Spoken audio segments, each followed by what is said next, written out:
એકાદશી નિમિત્તે જંબુસર તાલુકાના ટુડુજ ગામે તુલસી માતા અને ભગવાન શ્રી કૃષ્ણના વિવાહનું ભવ્ય આયોજન કરવામાં આવ્યું હતું, જેમાં સમગ્ર ગ્રામજનોએ ઉત્સાહભેર ભાગ લીધો હતો.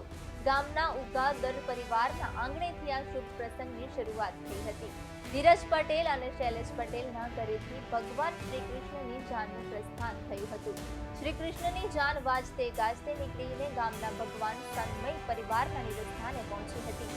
અહીં પ્રણવભાઈ પટેલ અને દિલીપભાઈ પટેલના પરિવાર દ્વારા તુલસી માતાનું કન્યાદાન સ્વીકારવામાં આવ્યું હતું.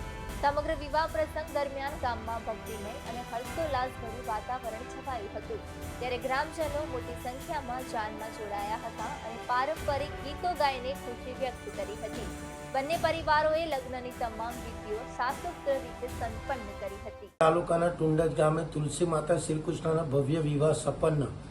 જંબુસર આસ્થા અને ઉલ્લાસના પર્વ દેવ ઉઠી એકાદશી નિમિત્તે જંબુસર તાલુકાના ટુંડજ ગામે તુલસી માતા અને ભગવાન શ્રી કૃષ્ણના વિવાહનું ભવ્ય આયોજન કરવામાં આવ્યું હતું, જેમાં સમગ્ર ગામજનોએ ઉત્સાહભેર ભાગ લીધો હતો.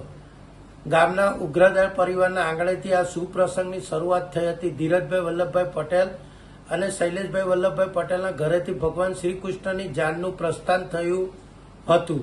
શ્રી કૃષ્ણની જાન વાગતે ગાતે નીકળી ગામના ભગવાન સમન્વય પરિવારના નિવાસસ્થાને પહોંચી હતી.